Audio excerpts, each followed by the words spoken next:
Hey guys, and welcome to season 3 of the Us People podcast. I'm your host, Savia Rocks, and in this season, I get to make my guests laugh, cry, and even make them think about life a little differently with the questions I fire over to them, which digs into their lives and professions a little differently. We even had a chance to change up the intro, giving you a fresh, new sound. I look forward to sharing season 3 of the Us People podcast with you. Let's go.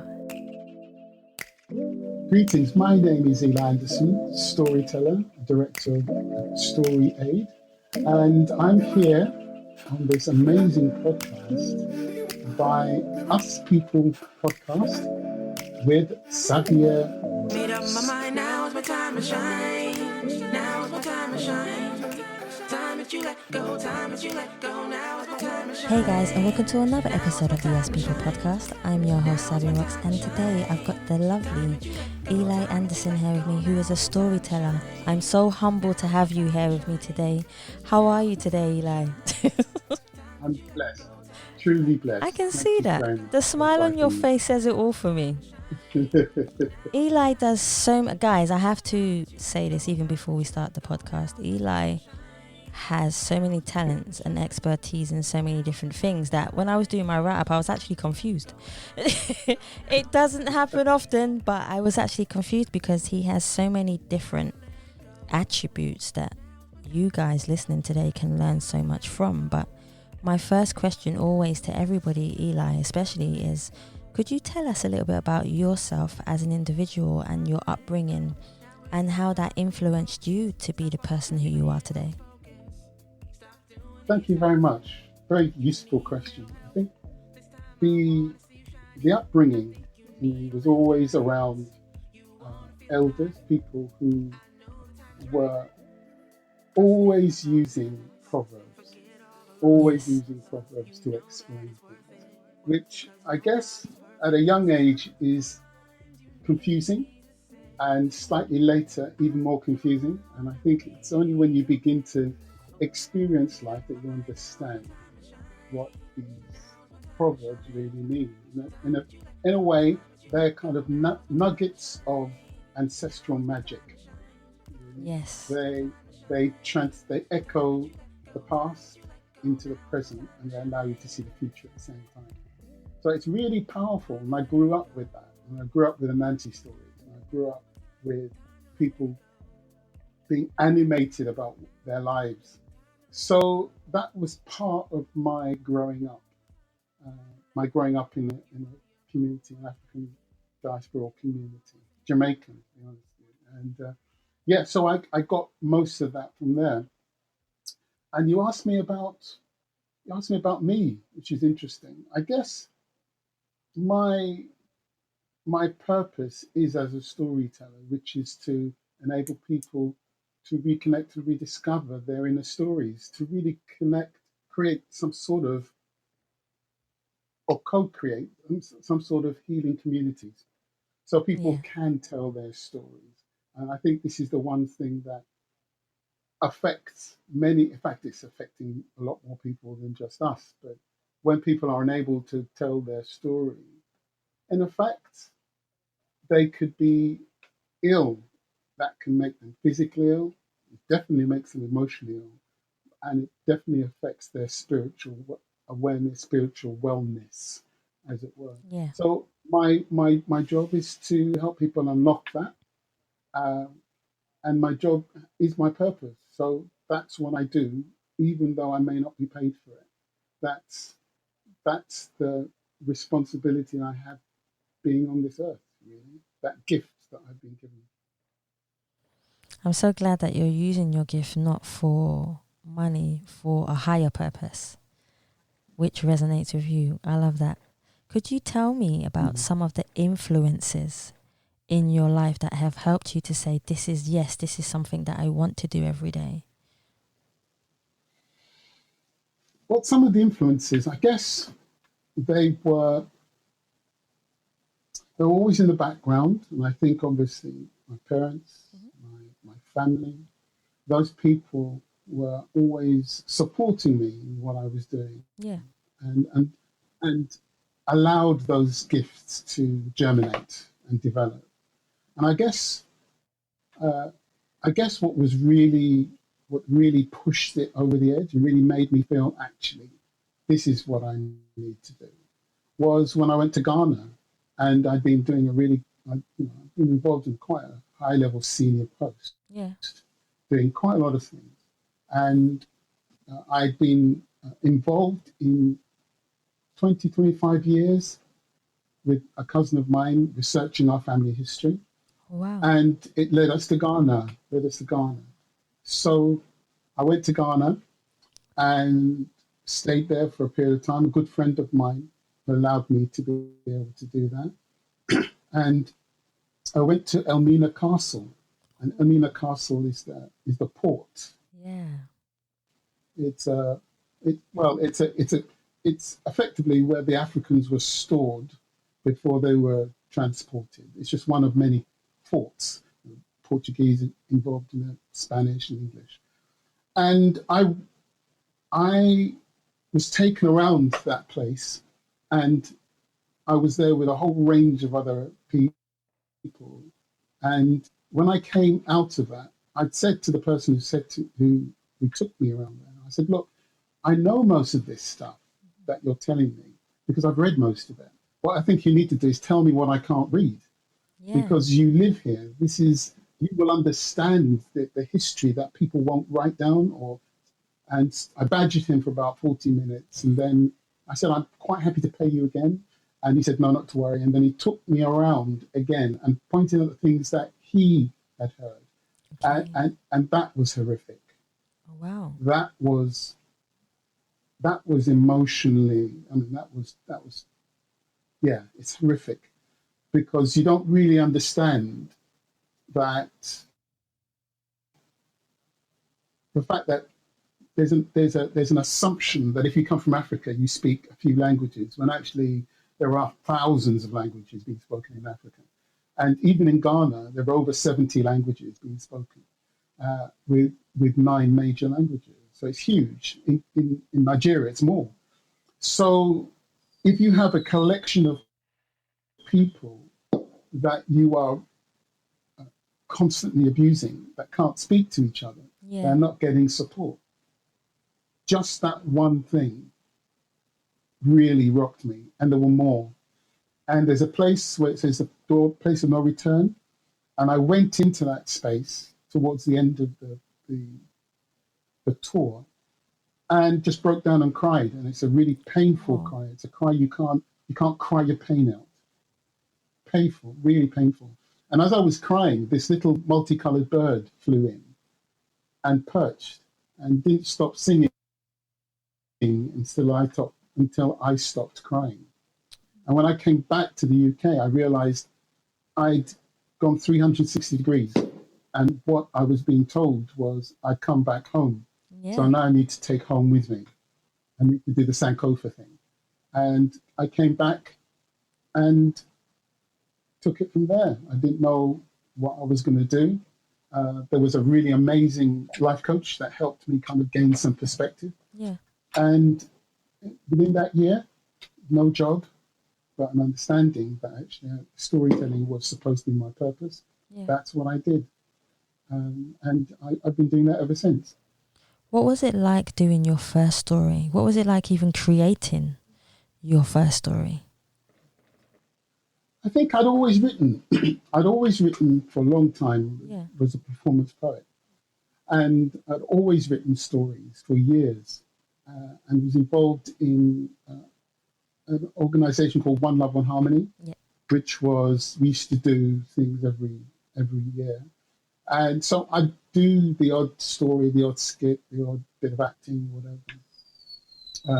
But actually to be paid to do a story was a bit of a surprise. It's almost as though you're actually paying me for this.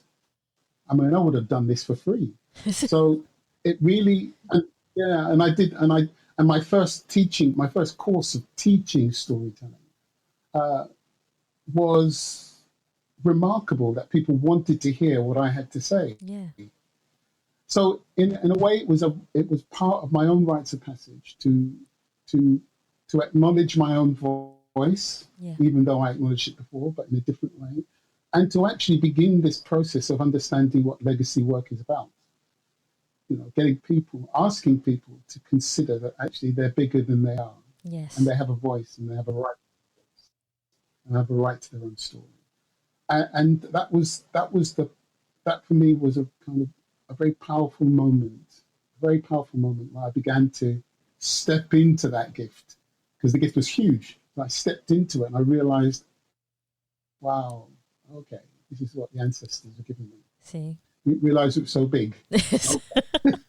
So yeah, it was cool. What's your actual mindset when you pick up a pen to a piece of paper or you're on a computer? Because everybody writes differently. What's your actual mindset when it comes to being creative? But what are also the challenges of being creative and being a writer at the same time? I guess it's the challenge of being fit enough to work. I guess you've got to let go of some of the stuff that's in your head so you can be vulnerable and open to what's taking place. Finding places to write and being organized about what it is that you write. Yes. It's really important. I guess some of the challenges that I had as an early poet was time, because I'd be going somewhere and the poetry would come in and I'd have to stop. So it's coming. You can't get that again. So it was an urgency. As it happened, I was there. And so I had to learn how to regulate, because there's a reality to not turning up for things just because you're writing. Nobody else is going to understand that. So it's learning that. Now my kind of mental state, it's almost like a meditation. Once I've got an idea, and I've just finished some work with an amazing artist called Ken McCallum. He's Yao Arts, and we've just done a 32-day sketch. It's called Ink October, and every day he's drawn an image of a young person or a child, just drawn the image, and the challenge I wanted to face was writing a story for each image that's there, a short story. So I ended up writing 31 of them, and he's got 31 images. And I guess what's so amazing is that I can step into the image.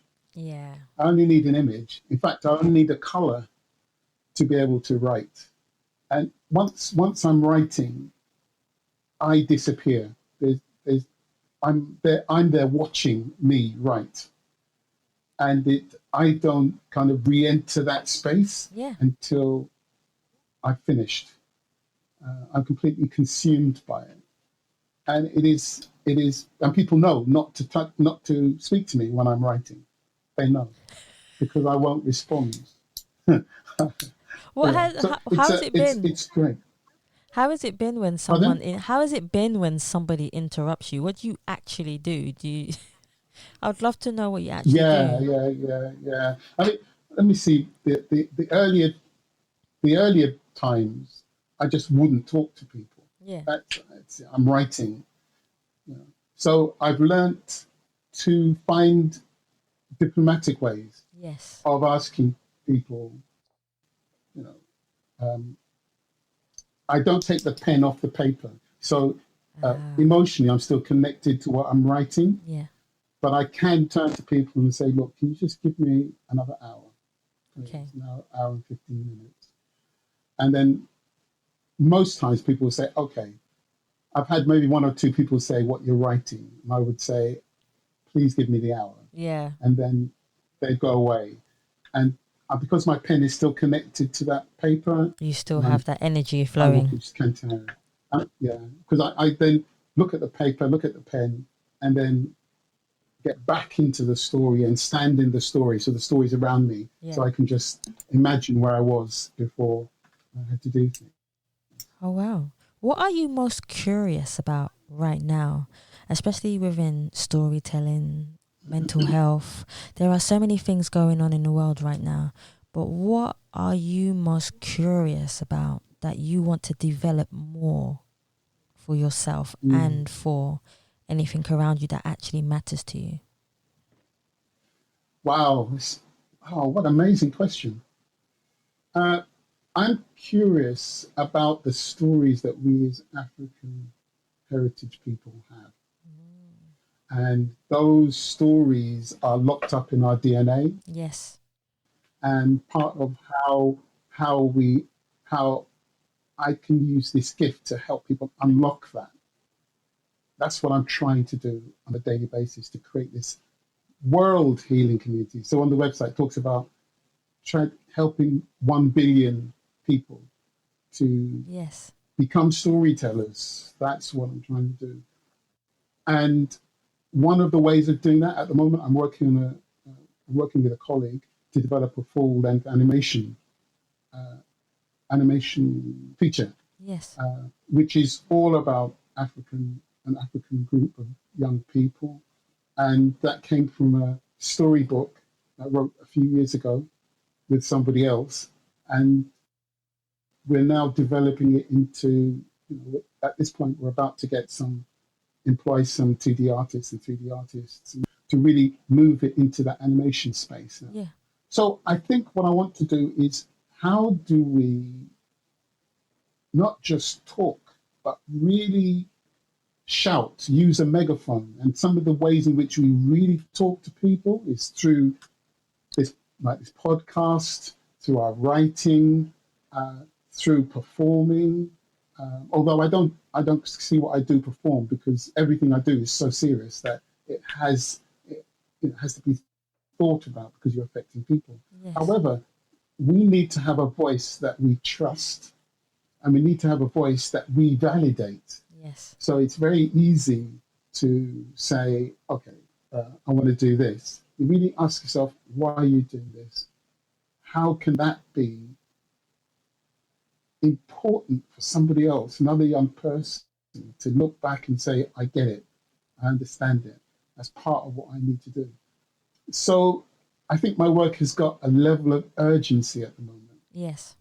There's a urgency. And we're delivering stuff with elders at the moment. So we're trying to develop elders. We're trying to help create elders, because that's part of the work, to get elders to recognize their worth and their stature and their power and their relationships back into the community, so that we can really begin to create this sense of learning, sense of worth, sense of voice.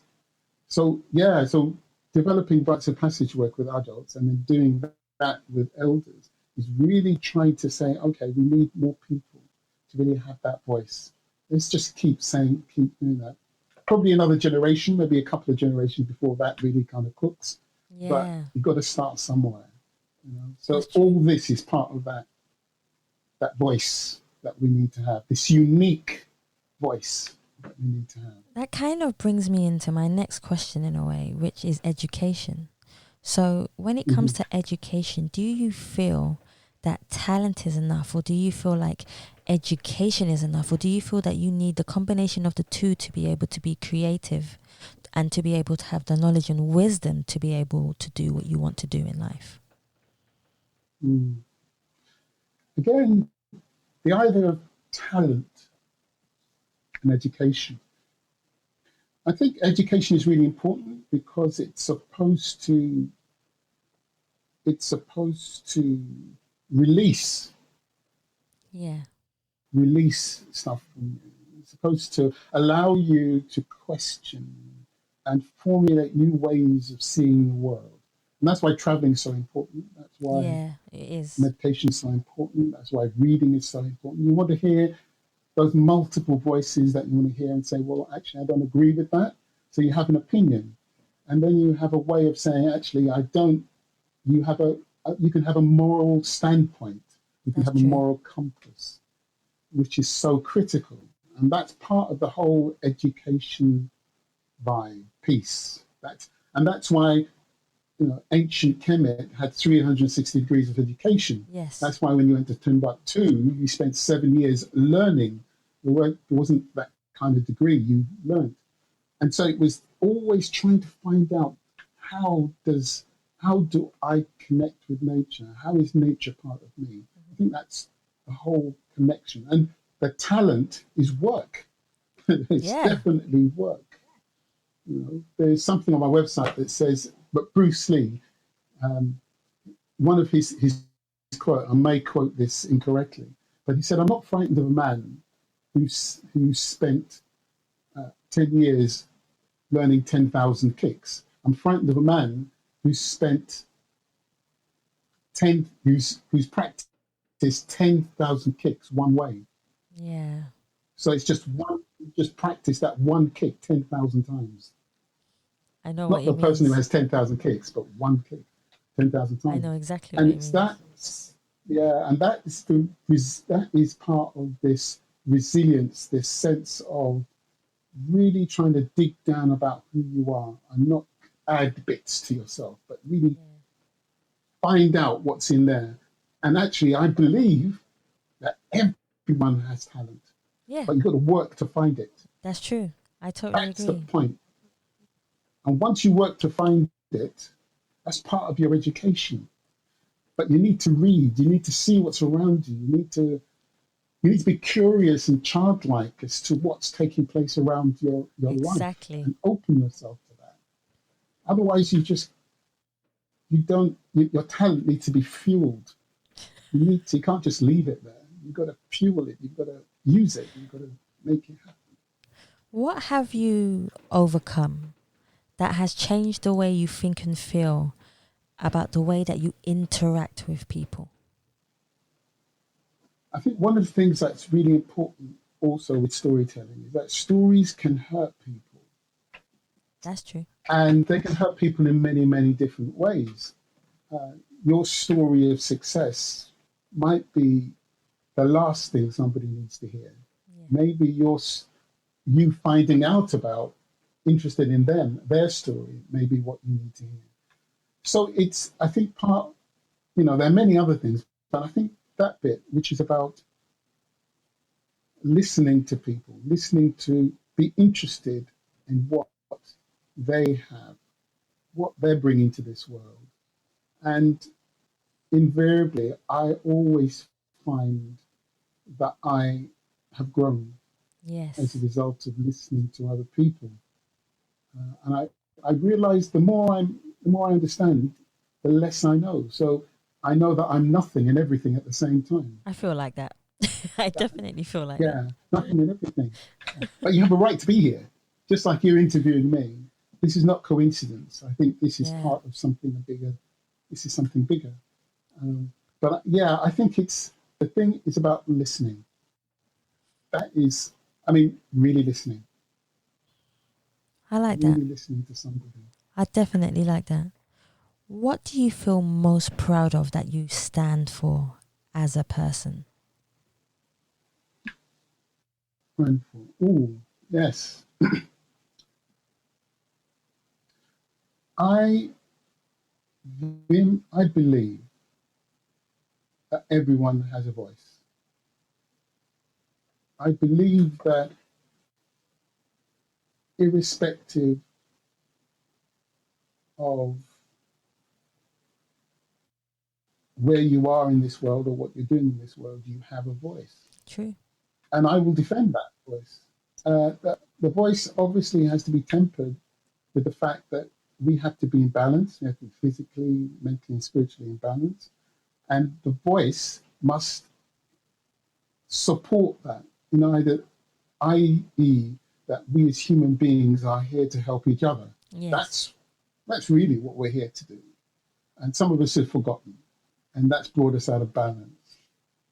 So I find that I am very vocal when I see people's stories being destroyed or removed or reduced. And in a way, that's made me very fearless. It's made me speak to people in certain ways Yes. and remind people how powerful they are. So, if I'm working in a hospital with people who've had strokes, I will say to them, the stroke has not defined you. It's only part of what's happened to you. That's true. So yes, I think I'm here to defend that voice, to help people reveal and really accept their story. What is the best advice you have ever received from somebody, and how has that helped your life to evolve? Yeah, the best piece of advice. Yeah. Best piece of advice. Uh, the best piece of advice is to not give advice. That was one thing. Okay. Not give advice. You help people find what That's they're doing. true. I like it. But the one thing I was told is one cork or full basket. All right. Ooh. So you say one cork or full basket. That was probably the best piece of advice I've ever been given. When I was trying to do so many things at the same time, I was frustrated. I was doing this. Oh, they want this email. I'm doing that. And an elder just said, put his hand on my shoulder and says, one cork or full basket. And I it's very frustrating, actually, when you're young and you're hearing that. And actually, what you need to say, oh, don't worry about that. It's fine. Have you spoken to this person? And it's only when I'm growing up through that makes sense. Yeah. You literally can only do one thing at a time. That's true. It's not possible to do that. And you have to discipline yourself to do that one thing well and then finish it. Yeah. And do the next thing well and then finish it.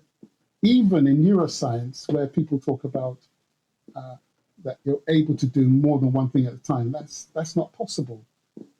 The brain can only handle one set of things at a time. And so in nature, it only happens. A plant will become a pear tree. It won't become a pear tree and an apple tree at the same time. Exactly. You don't get dogs becoming cats at the same time. So nature has a very clear way of saying, do this, make that work, right, because that's what you're here for. And you've got to be aware that that's what's important. You're here to do something, and do that. So I think the best piece of advice was one cork or full basket. That's what I was given. I like that. That's unique. That's really unique. I've never heard someone say that before. So I'm gonna keep that one. It will be in my list of quotes to remember by guests. It will be on there. That's pretty cool. So which part of the world are you from? Just very quickly. Oh, I'm a mix of everywhere. I am Indian. I am St. Lucian. I am Jamaican. And I was born here. So I am a mix of the world. Ooh. Cool. Yes, that gives me a sense of where you're coming from. Yeah. Write that one down. Yeah, one cork or full basket. Yeah, cool. Definitely. That's cool. Yeah. I'm sure they have something like that in St. Lucia. Of course they do. I'm sure they do. I'm sure they do. Sorry, I interrupted. No, not at all. I love it. We're constantly getting judged every day because of who we are, like you say, how we do things, what our backgrounds are. But if I was to ask you the question, what would you do differently if nobody was judging you at all? What would you tell me? If no one was judging me? If you had no judgments at all. Now, yeah, no judgment. I guess right now it's not, maybe about 10 years ago, the judgment was about how good I could be at something.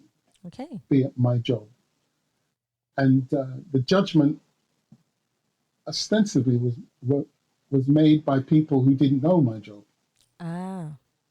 So we have a very strange, certainly in the UK, in the West, but certainly in the UK, that you can have people who are in positions of power that actually have no knowledge of what they're doing. That's very true. And those are the people that judge people with talent. And that's very dangerous because you can strip people. Certainly if you talk about young black men, young black women, the school can strip them of their innate genius just by saying they don't fit in. That's true. And we have the thing about the hair, your hair doesn't fit in, or what you wear doesn't fit in, or the fact that you speak patois doesn't fit in, which in fact it is a language, you know. So you have all this stuff that constantly tells you that you don't fit in here, and you need to be superman, superwoman, in order just to get on the first rung here. And I think that what I would have liked there is to have people who saw me as a human being, Okay. as opposed to subhuman or an animal, or absolutely. And I think that would have made my sometimes very painful journeys, that would have made them less painful. But I guess, you know, there's another thing that says actually you have to get some pain in order to understand. You know, Joy and Pain. I do. By Khalil Gibran. I do understand that, but you have to get some. Yeah.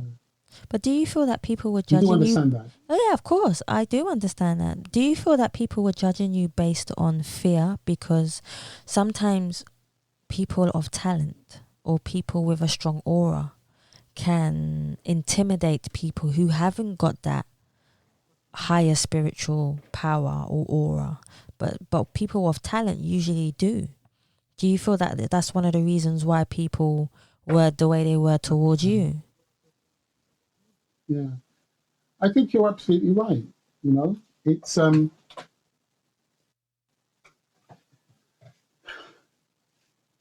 it is about fear. It is fear, and I think people once they see talent, they want that talent for themselves. Yes. There's something about also that what you should be doing, or what your talent does, is give permission for other people to shine. Yeah. That's what the talent's about. And some people don't want that because they need you to be beneath them.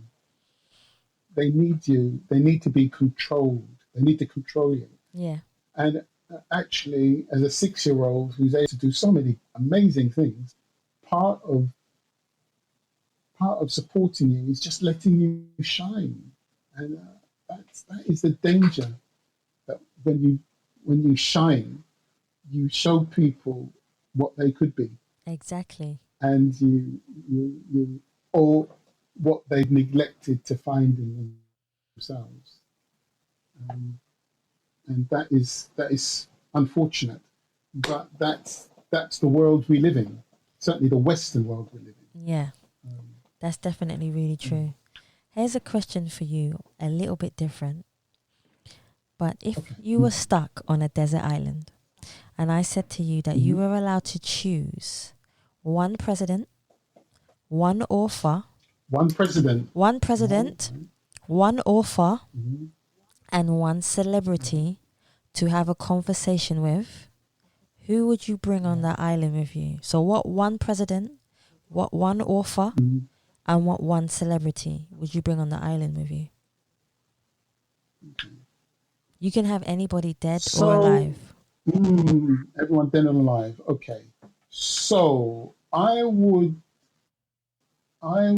love to have a couple of days speaking to Kwame Nkrumah. Oh wow, that's a good one. Yeah, I would love to sit down and have a chat with him. In terms of authors, I would like to sit down and speak with Professor Marimba Annie. You've got some good people. That's going to be a good conversation all around. Oh, deep conversation. Yeah. This is kind of spiritual work stuff we're talking about. And celebrity, I think I would like to. I'd like to sit down and have a deep conversation with Jamie Foxx. Okay. I think that conversation all around will be a really good intellectual conversation. I can just see where that's going. That's something that you would have to film so that you can capture that memory forever. Oh, I heard that. I heard that. Yeah. You know? Yeah. So those are the people that I think I would sit down and yes, that's a nice meal. Yeah. It's a nice meal. And there wouldn't be a desert island. It would end up being a continent. Most probably. Definitely, most probably. Yeah. Yeah. How do you define success to you? What does success mean to you as an individual? Success. That's a good question. Success. I guess if you find your passion, you find what it is that you're here to do. You find it. And I guess that's what you're trying to do all the time. You're trying to find what it is you're doing. So you'll do all sorts of things, but you will at some point, if you keep searching for it, it will be the thing that you do without thinking about. It will be the thing that people tend to go, wow, and you go, I just did it yesterday. You know? I just knocked this dress up, or I just wrote this poem, I just did that. But those are the talents, and to really then really invest in that talent for yourself. Yeah. I think it's that kind of sense of you are here to do something and do it. Yeah. I like that. Most definitely. Yeah. There's no curriculum in a school for storytelling. I had to go through a whole range of things to recognize, actually, this is my purpose. See? And then just step in it, do it, and jump, and just close your eyes and jump. And it will, just trust the process. Trust is one of the most powerful things in the world that can get you to where you need and want to be in life, I believe. Absolutely. What one writer would you like to work with that you haven't worked with already? Oh, no. It's not a fair question. It's not a fair question. Gosh. It's not a fair question. It's a hard one. I feel obligated to answer it, though. That's the thing. Okay. Well, there are many people. Dr. Agri Burke. Okay. Love to work with. But Professor Joy DeGeer would have been someone to work with. Yeah. I guess there's a guy called Professor Hubert Devenish. Oh, wow. Who is professor of linguistics in the West Indian University of West Indies. He's not there anymore, but I would love to have sat down with him as he began to unravel and put together the Jamaican language called Cromanti. I would love to be on the other side of that because, I love linguistics. I love psycholinguistics. I love what is language? What is it for? How do we connect with it? What is it important to it? How does it stay up?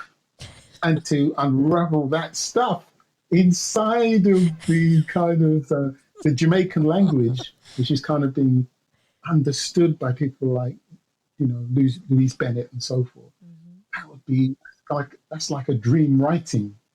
That writes itself. But yeah, to be involved in that would be wow.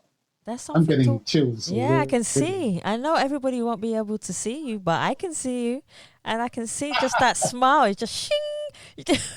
It's right there. It's like, yep, that is your element. Oh yeah. I've only got two more for you, but my second to last question for you is: what would you like your legacy to be in the world when it's finally your time to go back to where you came from? Yes. My legacy would be to know that 1 billion people, or as near to that as possible, have been able to tell and walk their own story. Includes family and so forth.